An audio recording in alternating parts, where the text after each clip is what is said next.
Hi, I'm Al Bundy. There's a time I scored 4 touchdowns in one game on this field. I played high school football.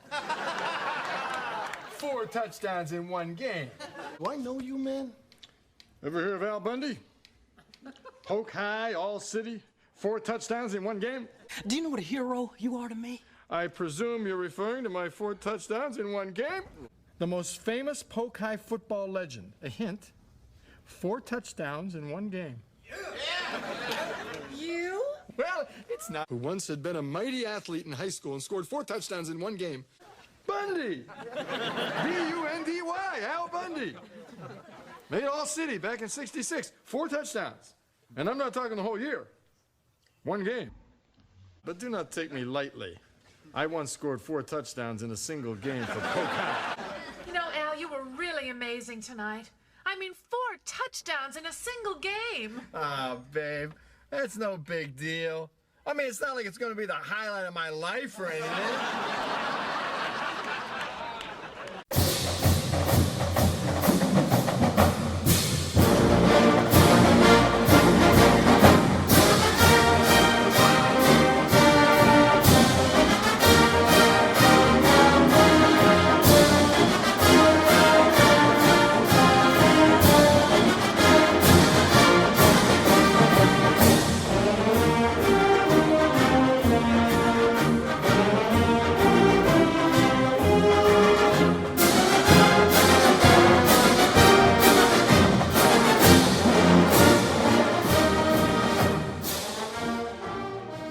Hey, everybody. Welcome to the first show of the rebranded. Well, actually, no, I should take that back. This is the second show of the now rebranded Gridiron America. Last week, we were Football America.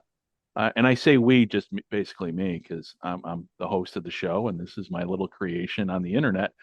But yeah, no, I am now Gridiron America, because you can find me at CFL America, XFL America, USFL America, and also at Gridiron Japan. So I took all those Twitter handles and kind of combined them into one. And I am sitting here in Japan with my friend Randy Snow of the World of Football podcast. And Randy and I have spent a lot of time visiting graves together. How are you doing, my friend? How's life in Michigan? I'm doing great. Up till a few days ago, we had no snow here in Michigan, which is unusual for this time in February. And then last night we got some ice and some sleet and some snow. So we've got a little dusting on the ground now. Jeez, Not that bad, but just enough to tell you it's still winter. Oh, I don't miss that crap at all. I know you don't. It's raining here, and let's see. Well, it's morning time here. It's 45 degrees in the morning right now. And I'll be hopping on, my wife and I'll be hopping on a bullet train tomorrow for a few days, going out to vacation further down the chain on the island. So hopefully we'll have nice 60-degree weather for the rest of the week and, some sunshine. So, but yeah, no, I feel I watch the news from home every day and I always see those weather reports and I'm like, oh, yeah, I don't miss it. Yeah, I think our high was 27 today. That's how we peaked out. Oh, geez. Well, you know what? And the thing is too, the older we get, it's like, man, oh, this was, I don't know how we did it when we worked. I mean, you and I are both retired, and it's like, yeah, how did I get up every morning and go slog through that crap? So, but what can you do? So, thank you. Hey, so it's nighttime there. So, thanks a lot for spending your Friday night with me. And yeah, no problem. So, before we hit the record button here, you kind of caught me up on what I missed in the overnight, which fortunately wasn't anything other than maybe Derek Carr going to the Jets. Yeah, well, possibly going to the Jets. He's going to have an interview with them, I guess. Yeah, well, that's where quarterbacks go to die. I think we all know that. Yeah. Yeah, by the time Aaron Rodgers gets out of his dark box or whatever he's in, he may not have a place to go to in the Jets organization anymore. Yeah, no, I still see him staying with the Packers. I still see him staying. I can't see him leaving Green Bay. Yeah, I don't know. I mean, I don't know. I couldn't begin to tell you what's going on up there. You and I would both love him to see Green Bay, being you being a Lions fan and me being from Chicago and being a Bears fan. But I mean, yeah, no, I think there's just too much money on the table. Yeah. Way too much Yeah, time. we'll see. I don't know. Yeah. So, well, I tell you what, let's start off. I wanted to kind of go over the news of the week here, because we got a lot of things happening, not only with the NFL, and honestly, we're not even going to talk about NFL, touch a little bit about it, because I mean, you guys talk a lot about that. You and Adam talk a lot about that on your show. Though it would have been nice to have Adam on this show, because then I could have just broke into a whole nother segment and on talking about comic book stuff. Well, he's actually working on his movie review podcast right now. He's got a couple of movies that he's seen, so he's trying to get those up. So, Yeah. you know, he not only does the World of Football with me, but he's got his own Adam Snow movie show YouTube channel. It's a where he good reviews movies. it's a good show. I mean, when something pops up, I usually watch it, and you know, when I pardon me here, except let me coughing a second. When he did the review of Black Adam, I'm like, okay, that's insane. I saw the exact same thing. And when he reviewed that Sean Payton movie on Netflix, Oh yeah, that the piece of crap, I was right there with him. I'm like, oh, this is garbage. Ah, yeah. sorry. We just went to see Ant-Man and the Wasp last night. Oh yeah, I did. Quantumanium. You know what? I don't know if that's here in Japan yet, and I got a group of American friends here that are all comic book nerds. So I got to touch base with them probably afterwards and go, hey, has it been released here yet? Because that would be I don't. I don't think so. I think it was what was last night? That was a Thursday night. Yeah, it was a preview or something. You know, it's not open worldwide until this weekend. So okay. it may be a little longer before it gets to Japan, but I don't think it goes nationwide this weekend. Okay. All right. Yeah. Yeah. Sometimes movies come out here later. Sometimes they come out right at the same time. I know the Shazam movie is coming out in next month, according to the previews that I saw when I saw Black Adam. So, but anyway, I digress. Yeah. I don't want to go down the comic book black hole. So, Okay. so there's been a lot of news breaking football wise back in North America.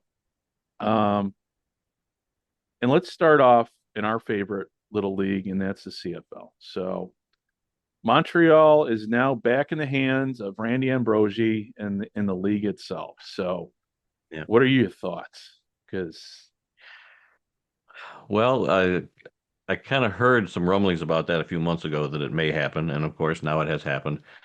There was a time when the Toronto Argonauts were in the hands of not the league, but another owner. The owner of the BC Lions also owned the Argonauts for a while right, until they could find new ownership. So, yeah, you hate to see teams get taken over by the league. It's happened a few times in the last few years up in the CFL, but it's usually worked out okay.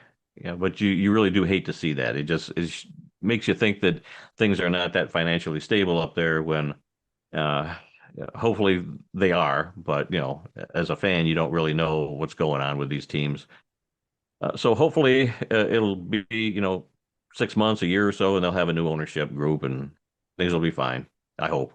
well, I do too. And when I read it, I keep thinking back to my trip back in November. And you remember when I went to Montreal? Oh yeah.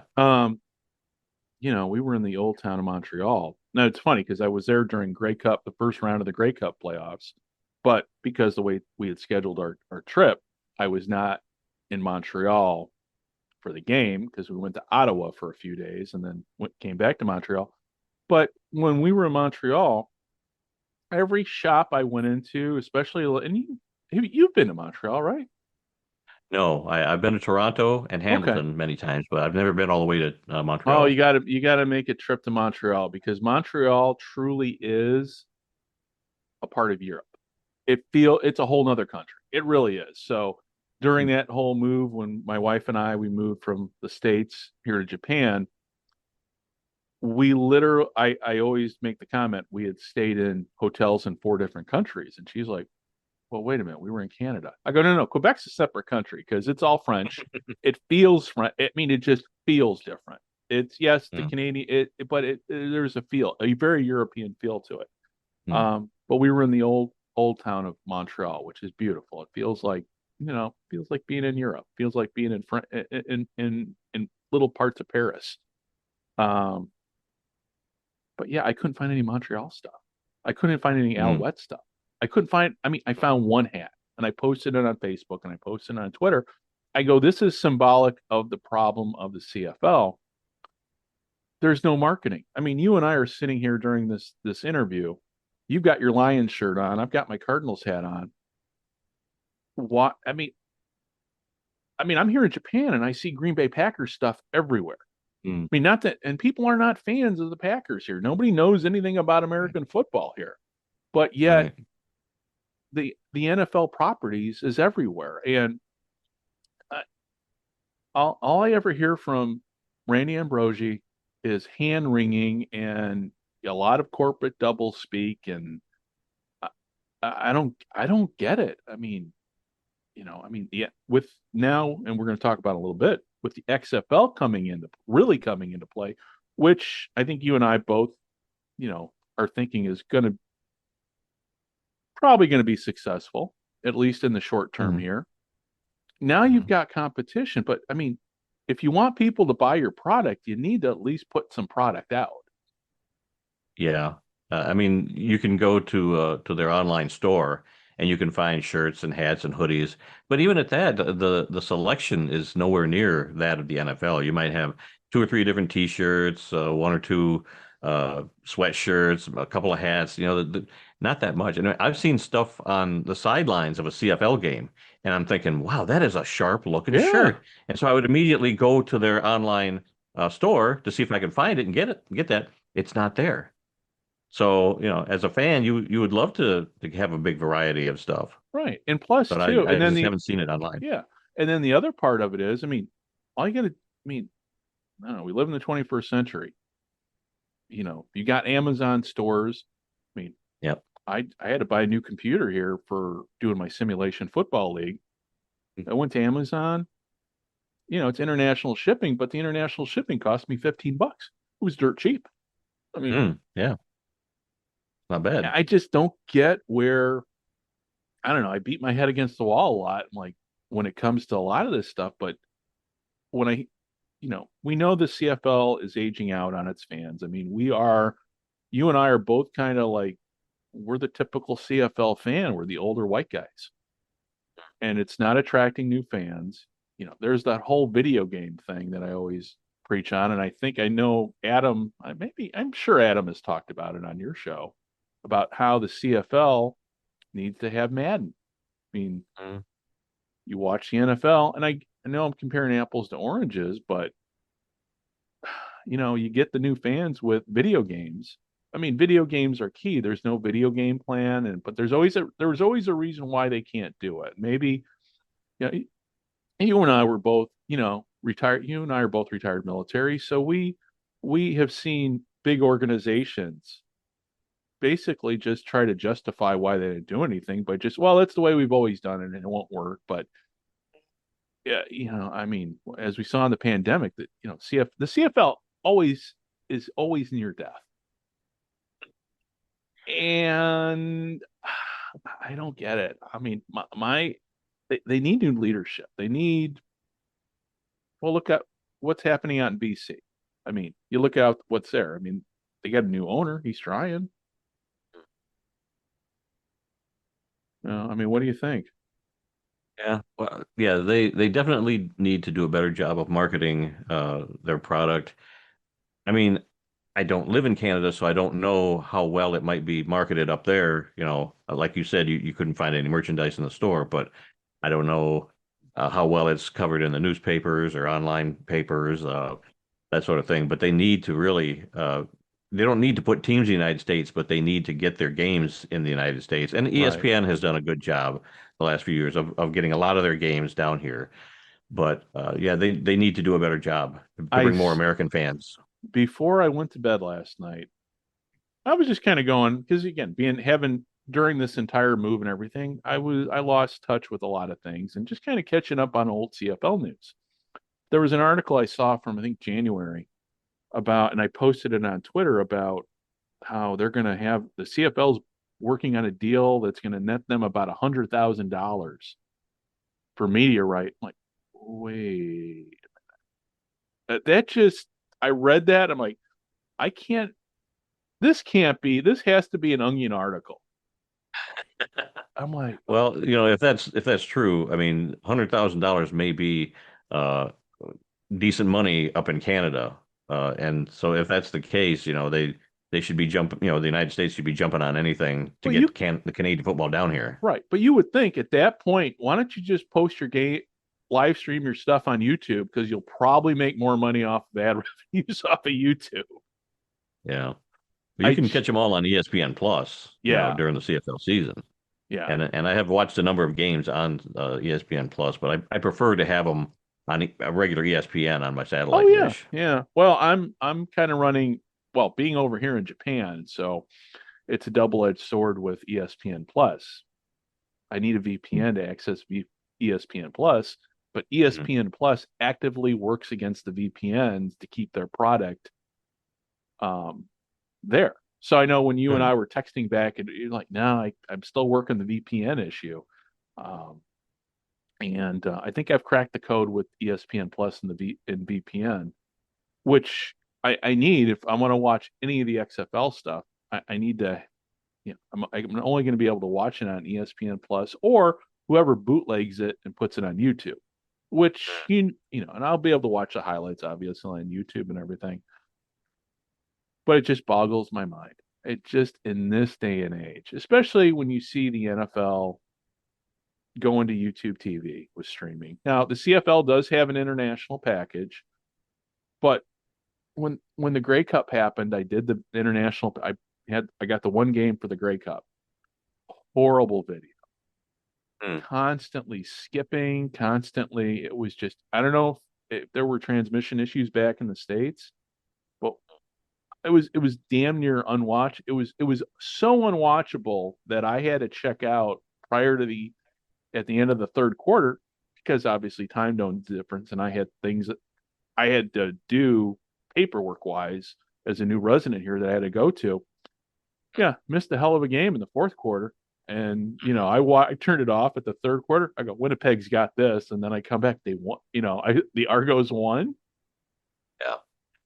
So yeah, no, I don't know. I guess I'm just frustrated because it just seems like the CFL constantly shoots themselves in the foot. Yeah. Yeah. No, they could do a lot better pushing their merchandise out there, getting their games, into a package for the United States to make it easier for them to see their games here.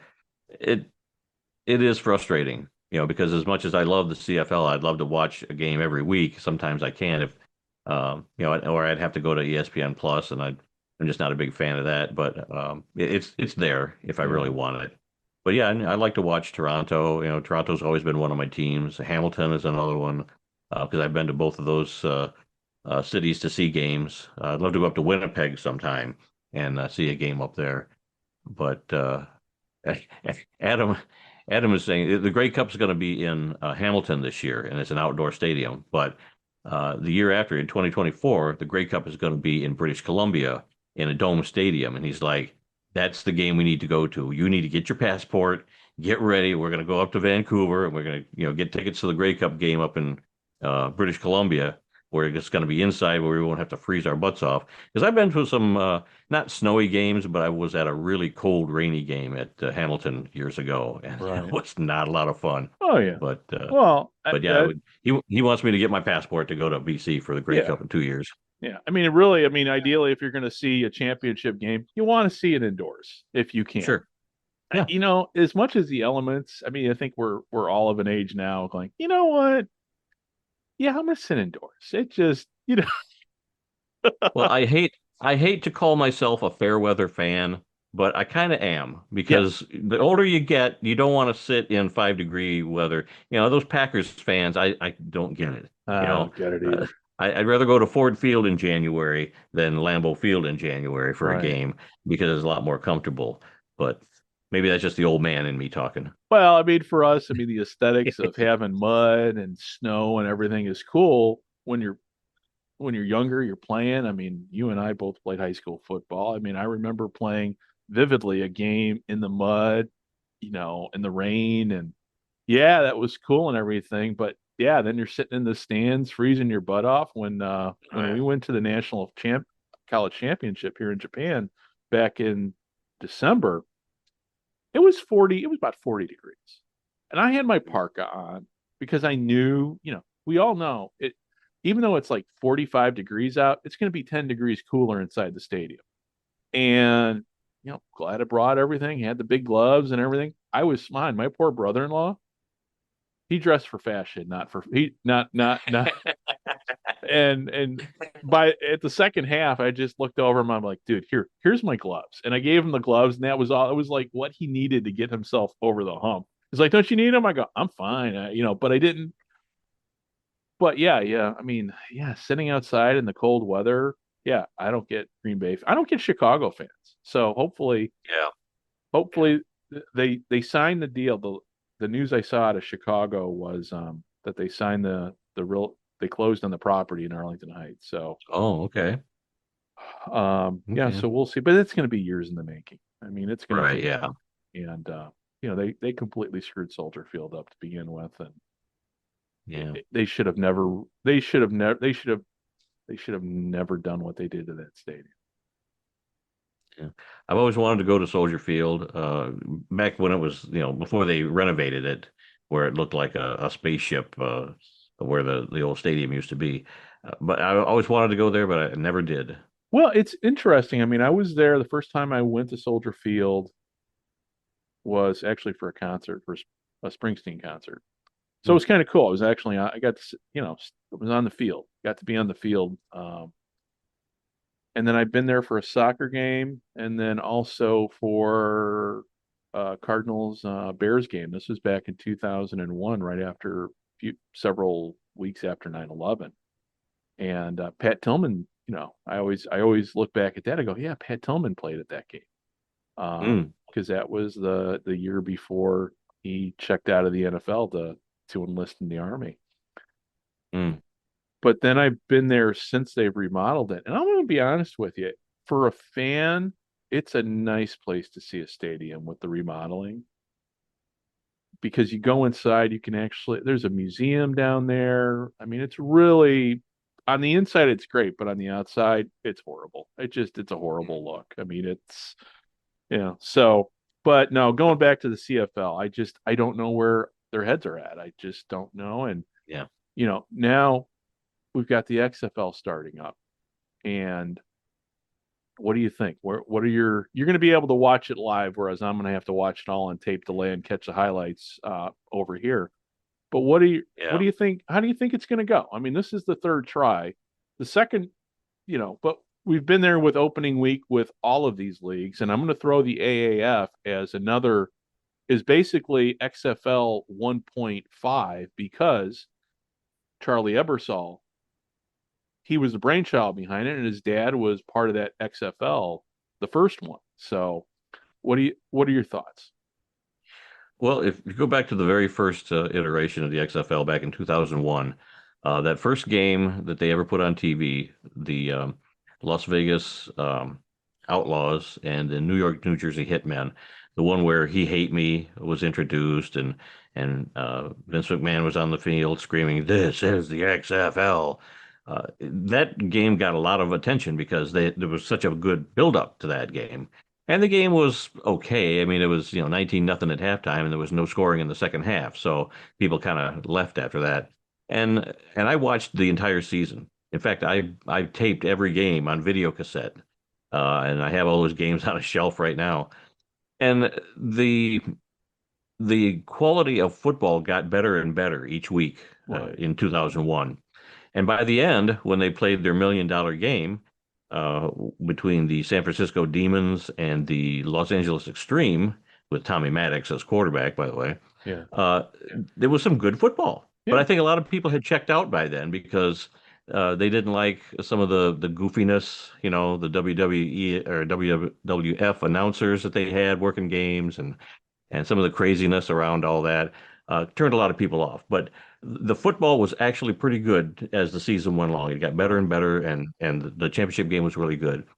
And then in 2020, when it came back, I think a lot of people were interested in seeing how it was going to do, and it was doing pretty good, and it wasn't money this time because of, they caused the league to to shut down, it was COVID. Right. You know, plain and simple. COVID is what killed the XFL this last time around. And Adam and I had tickets to go see a game in St. Louis, the Battlehawks. Uh, it, I think that the league shut down in week 6 or week 5. Yeah, shut down after week 5, halfway through the season, and we had tickets to a game in week 6. So we got our money back, and I had just made hotel reservations. We were all set to go, and COVID killed it. So I was a little disappointed with that. So I think now this time around you had some fans who were really into it, a couple years ago, 3 years ago, and now they're looking forward to seeing it again. So I think Right. initially it's going to get a lot of attention. All 4 games are on TV this weekend. They're on ESPN, ABC, and Fox Sports. So Mhm. I'll be able to watch all 4 of those games on my satellite dish this weekend. So I think they're doing the right thing. They've got their games out there where everybody can watch them. You can follow a team even though you're halfway across the country from them.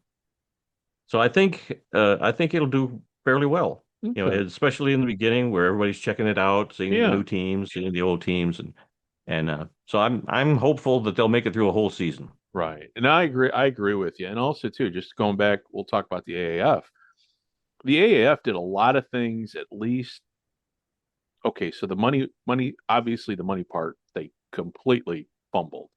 But there were Yeah. other things that they got right. They got people there, if I remember correctly, and I mean Salt Lake City was a struggle to get people there, but the one game I saw at Salt Lake City, I think they were playing in a blizzard. So weather obviously. I think what we learned from the AAF is, yeah, you don't want to put unless you're playing a game in a dome. Yeah, putting a city up in northern climates is probably not going to work, at least for attendance. Maybe for viewers, but attendance wise, you're not going to get people to show up to games when the weather is crap. Like in Birmingham, remember seeing the crowds in Birmingham, and they were pretty poor. But Yeah. there were a lot of things the AAF did right. I do remember big crowds in San Antonio. Their TV presentation was good, but obviously, we all know how that ended. And Yeah. but it just seems like since 2001, people are starting to learn lessons. And I think we're getting to the point now where this might actually work.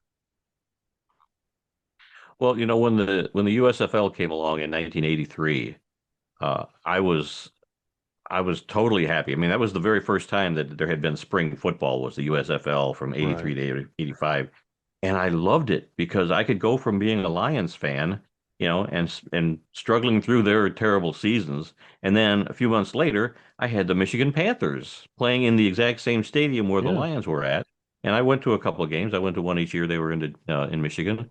And it was wonderful because I had football almost 12 months a year. I had 2 separate teams, 2 separate leagues. I could follow them, give them all my attention, and it was great. And the Michigan Panthers came along and gave Michigan football fans something they hadn't ever had before. That was a national championship in their Mhm. very first year.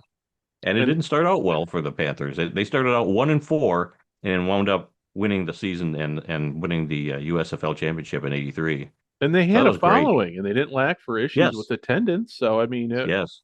but it was obviously, we know how that all ended. But that was, again, it goes back to what it's, usually the product on the Money. field is not the issue.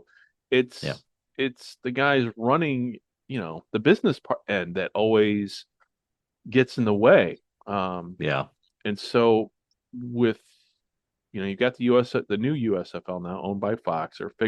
They have figured out to turn it in, the single owner. And I mean, a lot of things are being done right here that I'm hopeful that we're gonna, we're gonna have football kind of year round now. I mean, but we've always had actually football year round because the Arena League, the Arena Football League, the Indoor Football League. Let me ask you this: when it comes to the indoor league, let's talk about the Arena Football League.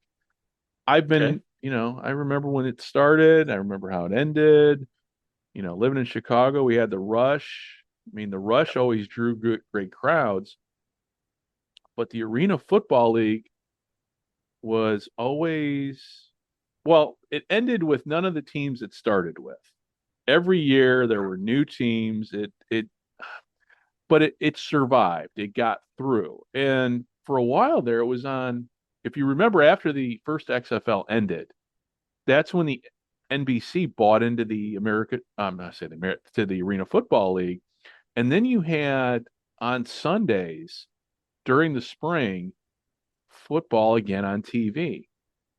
And I've always wondered why that did not, what happened? Because it was a good product. I mean, people were in the stand. I mean, you and I are both historians. You more so than I, because you write, you do a lot more research. You read a lot more than I do. What happened? Why didn't the Arena Football League not become our spring football league? Well, when it started out in 1987, there were only 4 teams, and it started out very, very slowly. In fact, they were going to launch the Arena Football League a few years earlier, but the USFL came along, and they didn't want to have to compete in the spring for TV, rights and all that with the USFL. So they waited until after the USFL was done in 85, and then they launched in 87. So the first couple of years, they only had 4 teams, and I think they went to 6 teams, and it just kept growing and growing. And I saw my first game in 2000 in Grand Rapids, and the Grand Rapids team lost to the Tampa Bay Storm 74-54, and it was the greatest thing I had ever seen. I mean, yeah, my team lost by 20 points, but it was the most exciting thing. You were so close to the action. I mean, I was used to going to Lions games at the Silver Dome at that time, and you're a mile away from the field. This time, we were sitting up in the upper deck of the Van Andel Arena where they play hockey usually, and you felt like you were right on top of the action. So that was a big draw for a lot of the fans to be that close. And they had a fans' bill of rights where the players were required to sign autographs after the game. So they would set up tables after the game on the field, and when they had everything all set up, they would let all the fans down on the field. So kids were running around. How cool is that to Oh be on the yeah. field with the AstroTurf, with the nets, tossing the football around, with the players that you'd get in line? You could get cheerleader autographs, you could get player autographs, coaches. That's where I did a lot of my interviews when I was covering the team. I was right down on the field. I never went to the locker room. I would just interview them right there on the field. So, so it was great. It was a great family friendly experience, and a lot of people really, really liked it. You could take your 3 kids and your wife to a game, and it wasn't going to cost you $1,500 for tickets and hot dogs and all that. It was really reasonable, Yeah. and so it was just a lot of fun. And it really grew through like 2008, and that's when the league shut down the first time. But see, by then they had their own developmental league called Arena Football 2. Mm-hmm. So you had teams that were playing the exact same game, but in smaller markets. So in the Arena Football League, you had Tampa, Chicago, Detroit, big cities like that. And in AF2, you had Green Bay, you had Moline, Illinois, you had Louisville, Kentucky, Oklahoma City, things like that. And these the are secondary towns that had markets. nothing going on during the winter, Right. and so you had Right. basically you had an audience there Right. forever, Right. and the tickets Yeah. are So reasonably priced. right. It was all reasonably priced. I mean, I took my kids to games, to a game in Louisville. I took them to Oklahoma City. We went to Green Bay. We went to Milwaukee for games. We've been all over the place watching games. And you know, when we lost the team in Grand Rapids after the 2008 season, we kind of adopted the Cleveland Gladiators as our new team. Mm-hmm. Well, that's a 4-hour drive from Kalamazoo. And so if you're going to a game that starts at 7 o'clock in the evening, you're 4 hours there. You're watching the game for 3 hours. You're driving home 4 hours after that. We did that at least once every year just to get our arena football fixed because it wasn't close enough to us anymore. And I was happy to do it. I loved arena football, and I was happy to go that far for a game. So knowing that it's coming back now again, crossed fingers and Well, and praying to the heavens that it really happens. I I'm mean, excited. yeah, I am too, and but we don't have a whole lot of details in terms of, No, and that's no, kind not yet. of However, even though we don't have a whole lot of details about the AFL, we still have the indoor football league. We have the other football leagues, which Right. I mean, the other indoor leagues, and really the indoor football league basically is the arena football. I mean, a lot of the teams went to, but they were kind of the pioneers in streaming their games anyway. If you think, I mean, when it comes to utilizing the tools for visibility and everything, because I know, I don't know how many games I've watched of the indoor football league or the Champions League on YouTube. And but we don't know if the Arena Football League is going to use that model, or they're going to, we don't know. We don't know what they're going to do. I mean, I would assume they're going to just stream their games, because at this point it seems like the way the world is going. Yeah, I don't know. Like you said, we don't know a lot of details other than it's coming back in 2024 with 16 teams, which seems a little ambitious. Adam and I did a video about how excited we were that the Arena Football League was back. We posted that on YouTube a week or two ago, and we actually ran down a list of where should those 16 teams be located. And so we came up with 16 cities, some that had arena football teams before and others that didn't. Right. But yeah, we don't know what teams. We don't know if they're going to use the same names and logos as the old AFL teams. I'm sure there'll be some brand new teams, maybe in some brand new locations. Yeah. So we'll just have to wait and see. Well, hopefully they'll bring this team back, Oh yeah, Tampa and Bay Storm. then Yep. bring this team back. Chicago Rush. Yep. Yep. Yeah, And those were both teams that we had predicted or we would like to see come back. yeah, yeah, yeah. No, I mean Chicago. I mean, I saw 3 games there at pretty good seats. The guy that I worked with, I bought it. He had season tickets, Mhm. and we were the second row in, not the first row, because that first row is not the best place to be. You got to keep your That head on a swivel if you're going to sit there. it really, you're sitting low. But when you're up a little bit higher, that second row, it's Yeah. perfect. You got a full view, unobstructed view, and you're right there close to the. I mean, it is, it's like the perfect football experience, especially if you bring your kid. It's like, this is what it's all about. And yeah, and but I could never. But it was that business end too. Again, it had nothing to do. The product on the field was great, but it was the business end. And we've had, not only with the Arena Football League, but other football leagues. I know in Chicago, we had the Chicago Slaughter, who, I mean, they played up in Hoffman Estates, up at the big arena up there, which is beautiful. I mean, it's huge, beautiful. I mean, it is. They had a team up there, and I forget which league it was in. It wasn't in the Arena League. For a while, I think they were in the Continental Indoor Football League. That sounds familiar. And you know Because you know who coached him, right? McMichaels. Yeah, Mongo. Yeah. Mongo. And Yeah, I went to a playoff game there because they were playing against was it Kalamazoo? Either Kalamazoo or Fort Wayne. I forget which year, but I did go there for a game. Yeah. That was Yeah. a nice place to see a game. Yeah, it's a bit of a haul in Chicago. I mean, if anybody who's listening knows the layout, where the arena's at, it's like basically you're heading to Wisconsin. I mean, it's not, if you live on the south side, it's not, it's a long trip. If you're living on the west side like I did, it's still a long trip. But yeah, just beautiful. But yeah, you've got a lot of these cities like Chicago.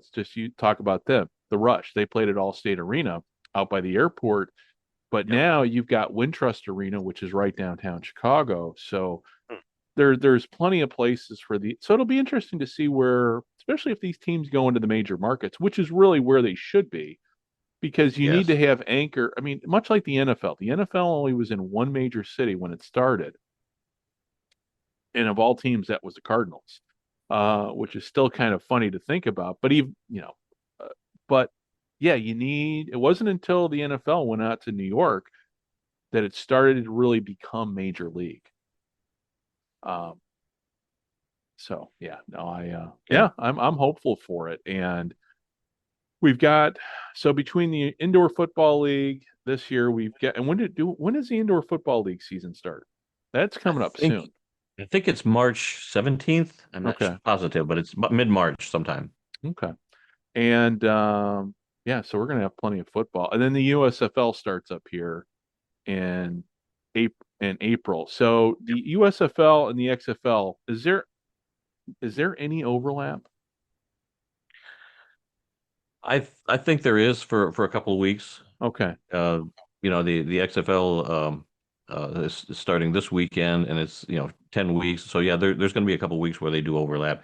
It would kind of be nice if maybe if these two leagues become fairly successful, that maybe they could sync up their schedules a little bit better to where they could have a championship game. The winner of the XFL against the winner of the USFL in a championship game. That'd be awesome. Well, I was just gonna actually ask you that. What do you think? Let's say hypothetically, if both leagues are successful in the long run, can you foresee that both they would like kind of sync their schedules up or basically even merge? I mean, for lack of a better term, maybe keep their separate identities, but do basically be like the American Football League and the NFL was, and yes, they're or even like the American League and the National League. Basically, yeah, they're separate, they're equal, but basically they're the same league. They just play Right. separate schedules. Yeah, that I could see. I think they would want to stay separate, but maybe have a championship game at the end of the season between the two. And there might be some rule differences that they may have to work out just for the championship game. But Right. yeah, to have two leagues that do not play each other all year long, and Yeah. then the winners play each other at the end, that would be kind of cool. And then there's that wild card question that I asked Frank Cosentino yesterday when I was talking to him on the From the 55-Yard Line podcast. What do you think about the CFL eventually possibly merging with the leagues down south? Do you see what are I do you think it could be do you think it could happen? And if so, how would they work out the rule stuff? Yeah, I don't see it happening, and I personally would not like to see it happen myself. I'm a purist of the CFL. I think the CFL great game is great just the way it is, with the bigger field, 12 guys, three downs. It's uniquely Canadian, which is uh, how they did their marketing a few years ago. Yeah, Uniquely Canadian. So I love the uniqueness of it. It's different from the NFL, and there are some things about the CFL I actually like better than the NFL. right, They've got their replay system down a lot better than the NFL does. The one rule that I really like up there is when you punt the ball, you have to give the guy catching the ball 5 yards to catch the ball before you can approach him. right. So a lot of times you'll see guys really get down there and they're like waiting for him to catch the ball 5 yards away Yeah, so that he's not getting blown up the second he gets it. yeah, That's a safety issue. And I really yeah. think the NFL should adapt that because that makes total sense. Give him a chance to catch the ball and then let him make a move and then go after him. Right. And But the Rouge but too. And the Rouge too. and I the think, Rouge, yeah. yeah. I mean, yeah, I love everything about the CFL. That's why Adam and I go to games as much Yeah. as we can. It's been a few years, and last year you heard the story about how we tried to go to a Toronto game, and we never actually made it. That's an Oh amazing my God, story. It's that was so depressing. We never made it to the game because we were stuck in traffic. you could They see the had a big stadium, but you couldn't make it there. yeah, you could smell the poutine, so that's how close we were, but we couldn't get to it, and we finally gave up and went back to our hotel about an hour away, and we watched the end of the game in the hotel bar, having a nice steak to drown our Oh sorrows. man. Yeah, no, and talking about that, I mean, when I was in Canada back in November, the hotel we were staying at was right down the street from Molson Stadium. But because my wife had planned, I mean, she literally did all the plans for this, and I knew, like, what week? Oh, and I'm looking at the calendar, going, yeah, okay, all right. And I knew, but for the sake of my marriage, did not focus on football. So I drove by Molson Stadium, but this was like on like the day, I think it was when we came back. Might have been before we left Montreal. I go, oh, well, at least I got to see the stadium while I was here. I think, and then on the way driving to Ottawa, I listened to the game on the old-fashioned way on the AM radio Oh, yes. with the static crackly, and it carried. I mean, it just that signal faded more and more until we got to Ottawa, and so I got the little bit of an old school feel. And I did actually find my Montreal Alouettes hat in old Montreal, but it turned out to be the style that I like the relaxed fit. But yeah, the CFL's got a lot of. I mean, we'll talk more about. There's going to be a lot to talk about as we move on here, especially. We'll see how the attendance is with the ratings wise, and that's the other thing too. Just going back to the CFL, the whole TV deal, and I just don't get the business model. I don't. I mean, and I'm just frustrated. Is pretty much every other CFL fan when you're like, why aren't they doing this? Why aren't Yeah. Because here's why. Kind of what set me off the other day. Do you have a CFL app on your phone? I used to, and I got a new phone, and so I went to try and find it again, and you cannot find it anymore. There is no CFL There app is not. anymore. And that's what got me going. I'm like, how is this possible? I mean, I'm Yeah. here in Japan, so in about a couple hours here, about 4 hours, my local team, the second league J League team, Fagiano Okayama, is going to be playing their first game. They have an app. They've got fan club. I mean, now obviously individual teams for the CFL have apps, but there's Yes. no league app, and so that's what's just Right. one. But yet there's an XFL app, and Right. there's not an XFL video game. Though I'm here to tell people, if anybody's listening, there's a guy that's working on putting together, and I would expect to see something from him soon for an XFL video game for Tecmo Bowl. Now, Mm. if you know what I'm talking about with Tecmo Bowl, right? Okay. Yep. Tecmobowl.org. Free plug here. If you've got a PC, they've got emulators. It's really easy to get these things to work. And the Tecmo Bowl on the computer is just like the Tecmo Bowl I played back in college. There's a Grey Cup. There's many Grey Cup versions already there, but yeah, an XFL version is, and there are many USFL versions too coming. I'm sorry, there are many USL versions already out, but there's an XFL version. There hasn't been one, but the guy that runs the Tecmo Bowl website, he goes, no, there's no XFL one out here yet. And then on somebody else, like, I'm working on it. So we'll see. We'll see. So yeah. No, I do have the XFL app on my phone, and I also have the Toronto Argonauts app and the Hamilton Tiger Cats app on my phone. But yeah, I used to have CFL app, but there isn't one anymore. Yeah, and that's we live in a day and age, everything's on the phone, and it's like, okay, why is this not? I just, again, it gets very frustrating. And there's just so much I'm to the point now where, oh, the commissioner, he's given the State of the League address. I'm not going to listen to it because he's going to talk about, well, CFL 2.0 initiative. Okay, that's great, but what about your domestic initiative to bring more Canadians into the league to play? I just don't. I don't get it. Hopefully, I'm not advocating for anybody losing their job, but something's got to change. But that's just me. I digress. So. Yeah, I've always said that the CFL could do a much better job of putting the word out about their games. Getting their games to be seen by people and better marketing. Yeah, they really could use better marketing. Yeah, yeah, and because the game is great. I mean, I love the game. I love a lot of the players and the teams and all that. The history of the league and everything. It's wonderful. And I wouldn't change a thing. There's been talk, should they make it a 4-down game? Should they make it more like the NFL so people watch it? No, I don't want that. I want the Canadian Football League to remain exactly the way it is and stay there for another 100 years because I just love the uniqueness of the game. Yeah. So that's my opinion. And during that whole merger talk, I mean, it's you and I were both Americans, but we lived, well, at least I lived, but I still consider Chicago my home. But we lived right at that line where southern, I Right. mean, I grew up in an area that was settled by the French Canadians, so I've always had an affinity for Canada, because of that. But I was Yeah, like I've you, it's I've like, always go ahead. Go ahead. yeah, I want this, but yeah, I want to keep the game the way it is. So to me, I'm like, hey, if we're going to merge leagues, the Americans have to adapt. Yeah. Well, yeah, I've always loved Canada. Went there, to Niagara Falls, when my wife and I were first married, and I've always loved Canada.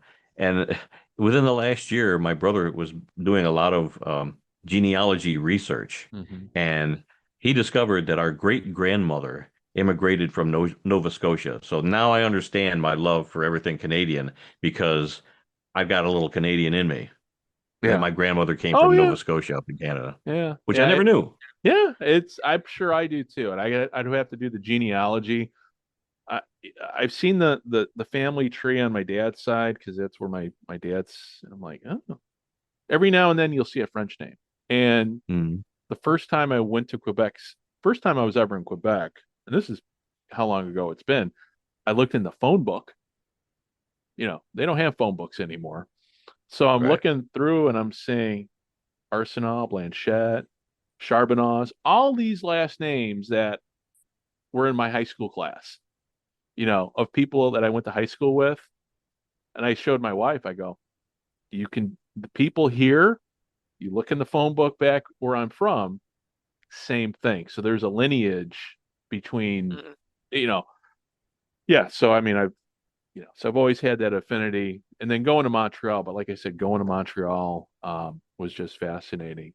Let me ask you, when it comes to Canada and everything, have you made, because you and I both spent quality time this summer visiting the graves of several several people that were instrumental in professional football in the United States, namely George Yes. Halas, Sid Luckman, the Bidwells, Yep. Mats Tinelli. I mean, these are in my, the one name that stands out probably to me most is Brian Piccolo. Mm. So, Yep. where were you at on your count visiting the grave sites of people that were important to profession, not so much professional football, but football in America? Yeah. A lot of college guys, some coaches, NFL players, and yeah. I'm at up around 45 right now. Okay. 45 graves that I've visited. That all started in 2006 when I took my boys down to South Bend and we looked up the grave of Newt Rockne from Notre Dame. And it struck me that it was such a simple headstone. It just said Right. Newt Rockne, father, and his wife was buried next to him, and his son was buried next to him. Just very simple. No, Yeah. no big statue. There was a plaque across the street from where his grave was in the cemetery on a corner that honored Newt Rockne. But the actual headstone itself was just so simple and unassuming that it really struck me that somebody that's that famous in football history would have such a plain headstone. Right. And from there it just grew, and we've been all over the place for all these different graves. And you and I went to go visit 6 of them around the Chicago area. And I really appreciate you doing the driving because I'm not Oh, a fan of driving into Chicago, and I you know it like the enjoyed back of every your minute hand. of it. Oh gosh, I had And the maps, you had the car. you had the maps, and then I had the knowledge base to know, yeah, we're not going down this road. Why? Trust me, we're taking this way instead. Yep, Um, yep, and also too, with that, we got to, we didn't get to go in, but had lunch at the Cubby Bear right outside of Wrigley Field, yep. and then made another side trip to one of those football sites that, to me, it was cool to be able to go with you because to Great Lakes and Oh show yeah. you the parade field where Yes. Great Lakes Naval, I mean, back in the day during the wars, the service acad you not only had the service academies, but you had the training centers. And so Right. Great Lakes was a powerhouse. They played in the Rose Bowl. And so we're I'm like, I'm showing you. It's like, yeah. that's where the stadium was, and it's on the parade ground where all the recruits go. Yep. I'm my father, and I have a connection with it because my father went to Great Lakes for his Navy basic training. Even though I was in the Navy, I went into the Navy. I mean, I was originally in the Army, so I was down at Fort Knox, and then, enlisted, and then eventually got commissioned, got my officer commission as a reservist. So I've always had that, there's always been a football connection there. Just like, man, it would have been so cool during the day. And that was one of those books, because you adopted a lot of the books that I couldn't take with me here to Japan. And after, I packed everything up. Last time I saw you, took everything. There were still some books left over that should have been yours for me to give to you. So I brought them here to Japan, and one of them was the books. One of them was the book on Great Lakes Naval Academy, Great Lakes Naval, the football team. Yeah. I don't know if I have the exact same one that you have, but I do have one. It might be the same book, but I do have one on that subject. It might be. It is called By Air, Ground, and Sea. That's the name of the title. Yes. Yeah. Yep. I've got that one. Okay. Yep. Yeah. And I'm researching right now a story because Paul Brown, the Cleveland Browns head coach, was the coach at Great Lakes for a few years during the war, and Marion Motley was one of his players. Yep. Who he eventually took with him to Cleveland. Well, they came to Kalamazoo and beat the snot out of my Western Michigan Broncos in 1945 or 1946. I forget. I think it was 44 and 45. But yeah, I'm researching when they came to Kalamazoo and beat up on the hometown Broncos here. Oh, well, and I was thinking about it too as we were talking here. I'm like, man, this is to be able to play football during war service is what we would call, and maybe they had the same term in the Air Force, but we called it in the Navy a boondoggle. Perfect boondoggle. Yep. It's like, oh man, that would have been, that whole time period is fascinating. But yeah, just so it was cool to head up there with you. And usually when I go up there, I'm going up there by myself, and it's nice, nice to go there, show our retired ID cards, and go in, and it's too bad I don't think we had the time to stop by the exchange to buy any Navy swag. No. You got some cheap gas there, but we didn't get to go to the base exchange or whatever you call it in the Navy. Well, I'm headed down to Sasebo Navy base here in a few days, and so when I'm down there, I plan on buying some Navy swag, a new Navy PT shirt, because they came out with new stuff. So, Cool. Well, listen, I am gonna wrap it up here, my friend. You hang on. Now, after I hit the stop button, we'll talk a little bit more. But Okay. hey, for everybody who's listening, can you let them know where to find you? Absolutely. My son Adam and I do a podcast called This Week in the World of Football. Last week was episode 238. So we've been doing this for over 5 years now. Just me and my son talking all kinds of sports. We'll talk NFL, we talk CFL, we talk arena football, indoor football, you name it. We're talking about it because there literally is no off season from football anymore. As soon as one's done, another one is starting up. So if anybody wants to contact me, they can contact me at info@theworldoffootball.com. You can check out our website, theworldoffootball.com. We're on Facebook at TWOF Kalamazoo. That stands for the World of Football Kalamazoo. And we're also on Twitter, and that's at TWOF Kalamazoo.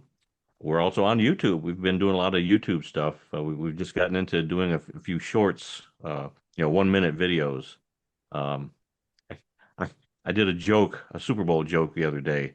It was only a minute long. I don't know if you've seen that or not, but that came out pretty well. And so on YouTube, you can find us. They have what they call a handle now on YouTube. Right. So if you go to YouTube and you just type in the handle, and the handle for us is at the World of Football. And then finally, we're on Amazon Music. So if you have a Siri or Alexa device, you can simply ask that device to play the World of Football podcast, and our most current episode will start playing right on your device. So we're everywhere. You guys are give us a shout out and let us know what you think. You guys are a must listen for me each week. I mean, and it's cool because I mean, I listened to you guys well before I got to know you and Adam. So for me, it's always been a pleasure listening to you guys talk because it's father and son, two guys talking football, and a lot of snarky comments in there, which I love. So for next football season, you've got a correspondent over here in Japan, so I'll be sending my regular updates, X League, and being able to send you what scores I can here. And I hope Did you explain to Adam there was a meme that I sent with the Al Franken meme? Al Franken, yeah. I showed him the video. I thought it was a one-time thing, but there was like 3 or 4. There were 3 or 4 when he was the one-man reporter and he had the satellite dish on his head. Yep. Yeah, there was one where he was in the desert, and there was another one where he was in the snow, and another one he was in Florida. So yeah, he was everywhere. He was there for an undercover raid or something. They saw him on camera. It was great. It was just one of those. I'm like, oh, that's perfect. I got to send that one in. And I'm like, oh wait, Adam may not get the cultural reference too. So yeah, I kind of had to explain it to him a little bit, but yeah, he saw it. He thought it was pretty good. Yeah. Yeah. Cool. Well, hopefully one of these days I'll be able to at least, him and I have gone back and forth tweeting and everything. So I was hoping to have him on this one, but it's probably good because there'd be a whole another hour us talking DC Comics. Yeah, if he were here, I wouldn't have been able to get a word in edgewise. So I'm probably glad it was just the two of us. Probably. Well, everybody who's listening, thank you for listening. Appreciate it. This is episode number 2 of Gridiron America, and hopefully, I don't know if I'll be broadcasting next week. I'll be traveling, but you'll be hearing from me soon, and you can find me at CFL America, at XFL America, or at USFL America on Twitter, and from there, I've got 3 websites that I kind of simulcast on all 3 websites and all three Twitter accounts. So, and in terms of where to find this show, you can find this show at CFL America. If you go to cflamerica.ca, there's a link to the show, and if you go to xflamerica.com, it goes right to the Spotify page, and usflamerica.com goes right to the Spotify page. And on the XFL and the USFL stuff, there's also audio replays of the first seasons of both the XFL and the USFL. So hopefully on the USFL one, I'll have seasons 2 and 3 up during 2023. So with that said, Randy, any last words? No, thanks for having me on. Looking forward to seeing you again one of these days. If you ever make it back to Chicago, I'll make a list of some more Graves and we'll hit the road again. Hopefully I get back in time. Hopefully I can get back for a game. That's what I want to do. Yeah, that's what I want to do. But yeah, we'll be doing more of this too, because sure, being able to talk football, even though it's over a video connection. And you notice how clear this video connection is too. Yeah, it is really good. It is. That's the nice thing about being in Japan. Not had any internet issues at all. Cool. Yeah, it's a pretty steady connection. I know back in Chicago, you know how it goes. It's like, oh, internet's down again. Have not had that moment. It's like, and even with the cell phones here, clear as a bell. So, so the only bad thing about being in Japan is I can't getting up at 3 a.m. to watch the early games. It's kind of hard, but that's been the only difficulty that I've had in terms of, but the time change, the time zone difference is a challenge, but I'm still working that through. So by this time, by the start of the 2023 fall season, hopefully I'll have it figured out. So with all that said, hey, thank you very much for listening, and we will talk to you guys, for those who are listening, very soon. Take care. Bye-bye. This is Joe Schmidt of the Detroit Lions. Our fight song, Lions Gridiron Hero.